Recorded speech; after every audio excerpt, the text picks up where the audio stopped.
Memorias de un suicida. Ivonne Amaral Pereira.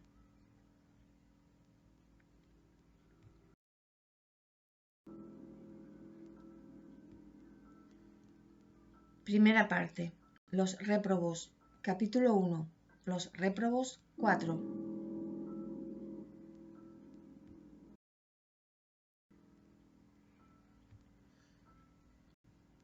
Mientras, bien próximo al local en que me encerrara buscando refugiarme de la recua siniestra, se destacaban, por su fealdad impresionante, media docena de desgraciados que habían buscado el olvido eterno, entre comillas, tirándose bajo las ruedas de un tren, trayendo los perispíritus desfigurados, se diría en una coraza de monstruosa deformidad, las ropas en harapos flotantes, cubiertos de cicatrices sanguinolentas, despedazadas, confusas, en una maraña de golpes y sobregolpes, tal modo fuera fotografiada en aquella placa sensible y sutil, o sea, en el perispíritu, la deplorable condición a la que el suicidio les redujera el envoltorio carnal.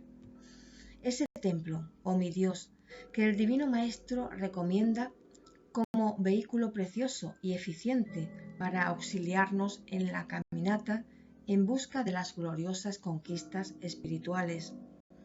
Enloquecidos por sufrimientos superlativos, llenos de la suprema aflicción que alcanzar pueda el alma originada en la centella divina, presentando a los ojos pávidos del observador lo que lo invisible inferior tiene de más trágico, más emocionante y horrible. Esos desgraciados aullaban en lamentos tan dramáticos e impresionantes que inmediatamente contagiaban con su influencia dolorosa a quienquiera que se encontrase indefenso en su camino, el cual entraría a coparticipar de la locura inconsolable de la que se acompañaban, pues ese terrible género del suicidio es de los más deplorables que tenemos para registrar en nuestras páginas.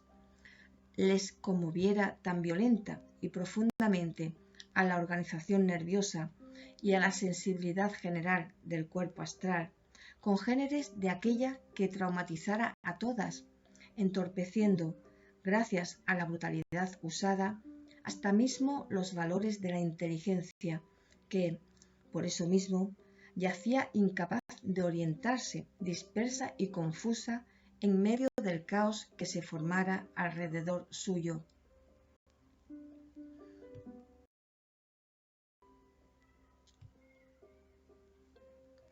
La mente edifica y produce. El pensamiento, ya bastantes veces declararan, es creador y por tanto fabrica, corporifica, tiene imágenes por sí mismo engendradas, realiza, fija lo que pasó y con poderosas garras lo conserva presente hasta cuando se desee. Cada uno de nosotros en el valle siniestro, vibrando violentamente y reteniendo con las fuerzas mentales el momento atroz en que nos suicidamos, creábamos los escenarios y respectivas escenas que viviéramos en nuestros últimos momentos de hombres terrestres. Tales escenas, reflejadas alrededor de cada uno, llevaban la confusión al lugar, esparcían tragedia e infierno por todas partes, viciando de aflicciones superlativas a los desgraciados prisioneros. Así era que se topaban aquí y allí fuerzas erguidas, balanceando el cuerpo del propio suicida, que evocaba la hora en que se precipitara en la muerte voluntaria. Vehículos variados, así como convoyes humeantes y rápidos, los cogían y trituraban bajo sus ruedas, míseros desvariados que buscaran matar su propio cuerpo por ese medio execrable, los cuales ahora, con la mente impregnada, entre comillas, del momento siniestro, reflejaban sin cesar el episodio, poniendo a la vista de los compañeros afines sus hediondos recuerdos. Ríos caudalosos y aún trechos lejanos del océano surgían repentinamente en medio de aquellas callejuelas sombrías. Eran una media docena de réprobos que pasaban enloquecida, dejando muestras de escenas de ahogamiento, por arrastrar en la mente incendiada el trágico recuerdo de cuando se tiraran a sus aguas.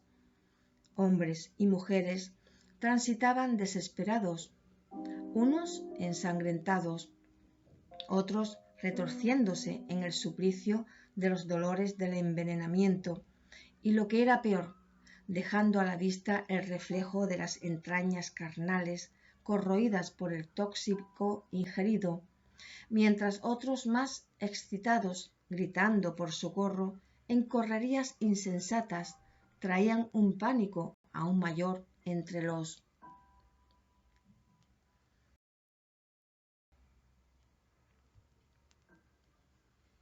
compañeros de desgracia, los cuales temían quemarse a su contacto, todos poseídos de la locura colectiva, y coronando la profundidad e intensidad de esos inimaginables martirios, las penas morales, los remordimientos, la añoranza de los seres amados, de los cuales no tenían noticias, los mismos sinsabores que habían dado origen a la desesperación y que persistían en afligir, y las penas físico-materiales, el hambre, el frío, la sed, exigencias fisiológicas en general, torturantes, irritantes, desesperantes, la fatiga, el insomnio depresivo, la debilidad, el síncope, necesidades imperiosas, desconsuelos de toda especie, insolubles, desafiando posibilidades de suavización.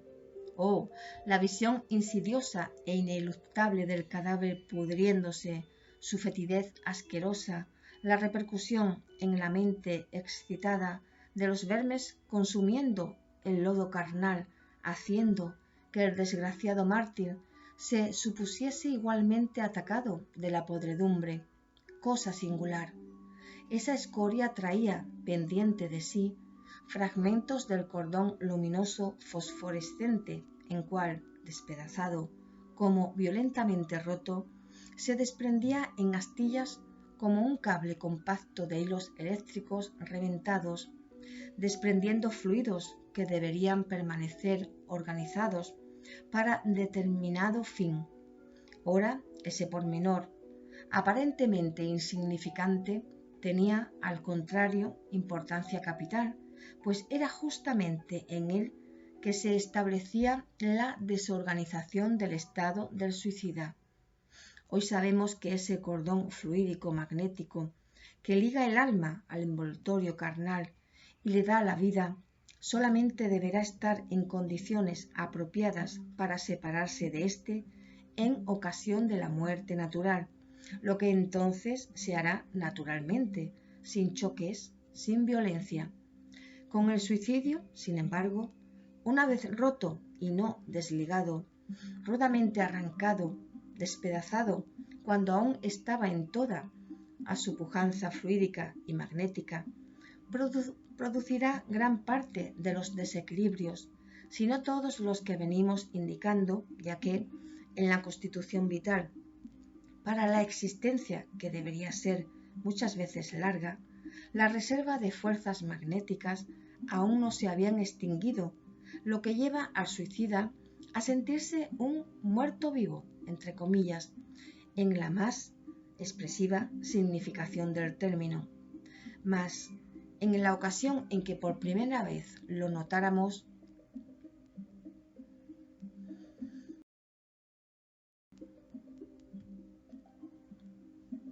desconocíamos el hecho natural, imaginándonos que era un motivo más para confusiones y terrores. Tan deplorable estado de cosas, para la comprensión de la cual el hombre no tiene un vocabulario ni imágenes adecuadas, se prolonga hasta que las reservas de fuerzas vitales y magnéticas se agoten, lo que varía según el grado de vitalidad de cada uno. El mismo carácter individual influye en la prolongación del delicado estado, cuando la persona fuese más o menos afecta a las atracciones de los sentidos materiales, groseros e inferiores, es pues un complejo. Un día, una profunda postración le sucedió a mi ser a causa de la prolongada excitación. Una debilidad insólita me conservó quieto como desfallecido. Yo y muchos otros semejantes de mi falange estábamos extenuados, incapaces de resistir por más tiempo la situación tan desesperante. La urgencia de reposo nos hacía desmayar frecuentemente, obligándonos a recogernos en nuestras incómodas cavernas. No habían pasado, sin embargo, ni siquiera 24 horas desde que el nuevo estado nos sorprendiera, cuando una vez más fuimos alarmados por el significativo rumor de aquel mismo convoy, que ya en otras ocasiones había aparecido en nuestro valle.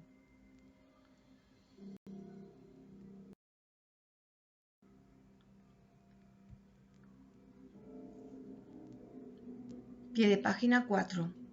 En varias sesiones prácticas a las que tuvimos ocasión de asistir en organizaciones espíritas del estado de Minas Gerais, los videntes eran concordantes en afirmar que no percibían apenas el espíritu atribulado del suicida comunicándose, y sí también la escena del mismo suicidio, revelándose a sus facultades mediúmnicas el momento supremo del trágico suceso.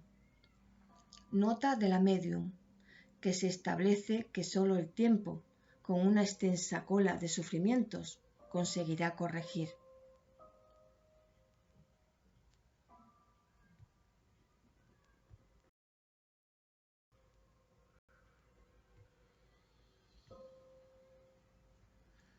Yo compartía el mismo antro residencial con otros 4 individuos, como yo portugueses, y a lo largo del largo martirio en común nos hicimos inseparables, a fuerza de sufrir juntos en el mismo tugurio de dolor.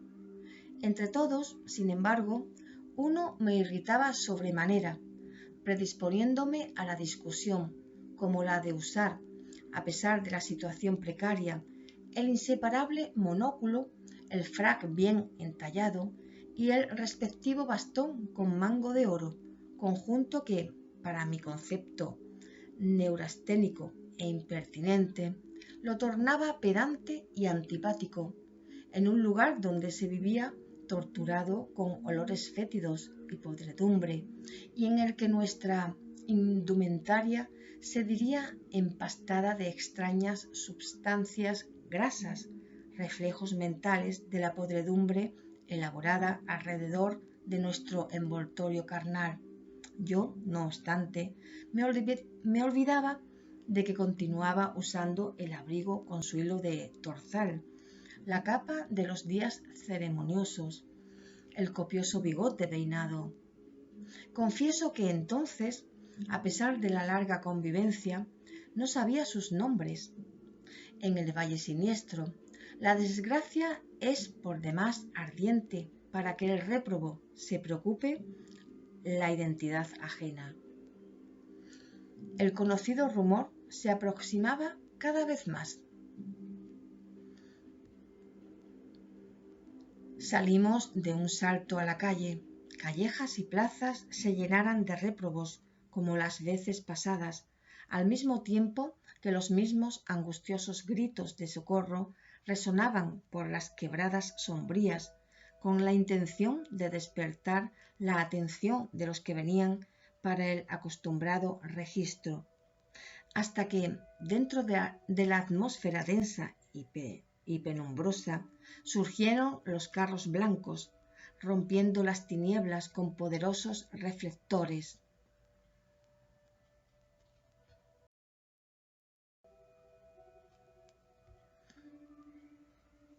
Paró el tren caravanero en la plaza Barrosa. Bajó un pelotón de lanceros. Enseguida, damas y caballeros, que parecían enfermeros, más el jefe de la expedición, el cual, como anteriormente aclaramos, se particularizaba por usar turbante y túnica hindú. Silenciosos y discretos, iniciaran el reconocimiento de aquellos que serían socorridos.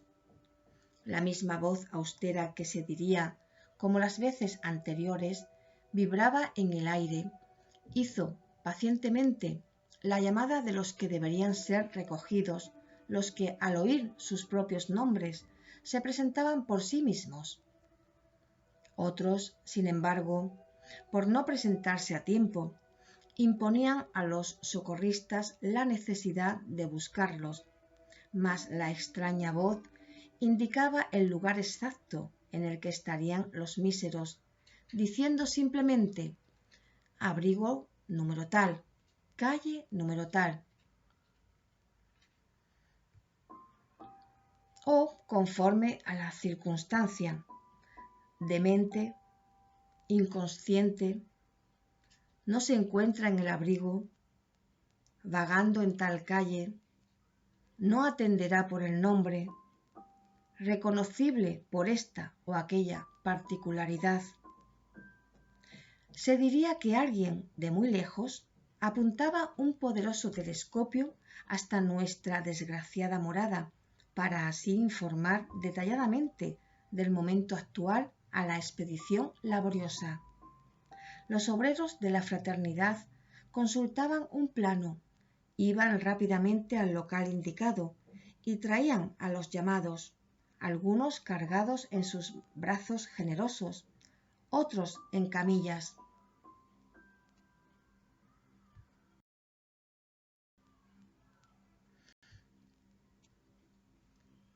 Súbitamente sonó en la atmósfera dramática de aquel infierno donde tanto padecí, repercutiendo estruendosamente por los más profundos rincones de mi ser, mi nombre, llamado para la liberación. Enseguida se oyeron los de los 4 compañeros que conmigo estaban en la plaza.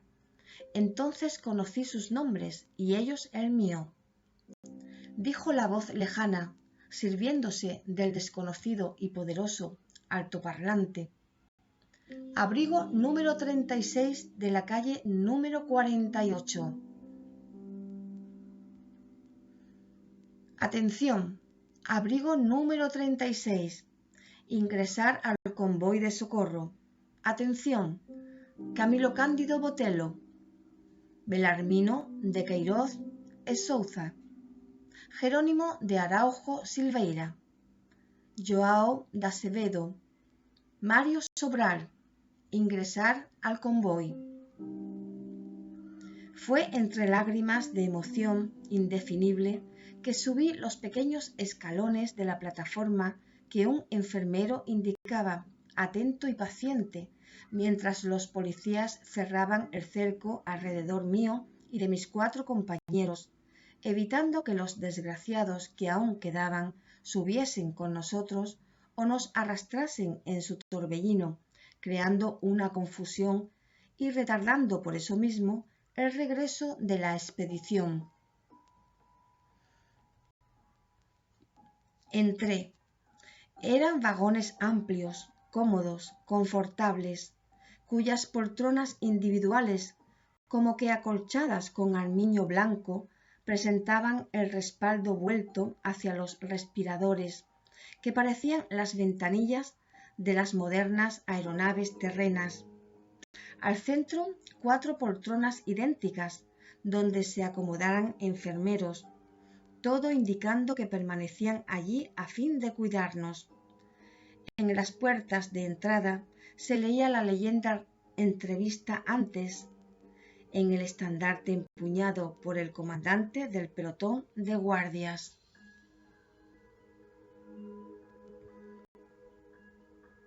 Legión de los Siervos de María.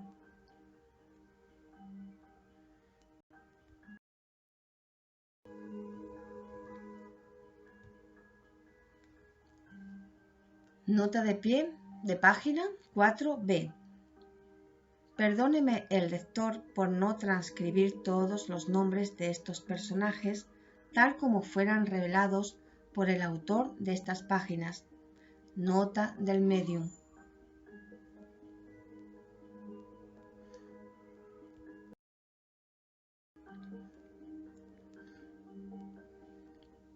Al rato la tarea de los abnegados legionarios estaba cumplida. Se oía en el interior el tintinear apagado de una campanilla, seguido de un movimiento rápido de subida de puentes de acceso y embarque de los obreros. Por lo menos fue esa la serie de imágenes mentales que concebí. El extraño convoy osciló sin que ninguna sensación de temblor ni el más leve balanceo impresionase nuestra sensibilidad. No contuvimos las lágrimas, sin embargo, al oír el ensordecedor coro de blasfemias, la gritería desesperada y salvaje de los desgraciados que quedaron, por no estar suficientemente desmaterializados todavía para alcanzar camadas invisibles menos compactas. Señoras que nos acompañaban, velando por nosotros durante el viaje, nos hablaban con dulzura, convidándonos a reposar, confirmándonos su solidaridad. Nos acomodaron cuidadosamente en las almohadas de las poltronas, cuales desveladas y bondadosas hermanas de caridad. Se alejaba el vehículo. Poco a poco, la cerrazón de cenizas se iba disipando a nuestros ojos torturados durante tantos años por la más acuciante de las cegueras, la de la conciencia culpable. Se apresuraba la marcha. La neblina de sombras quedaba atrás, como pesadilla maldita que se extinguía al despertar de un mal sueño. Ahora las estradas eran amplias y rectas, perdiéndose a lo lejos. La atmósfera se hacía blanca como la nieve. Vientos fertilizantes soplaban, alegrando el aire.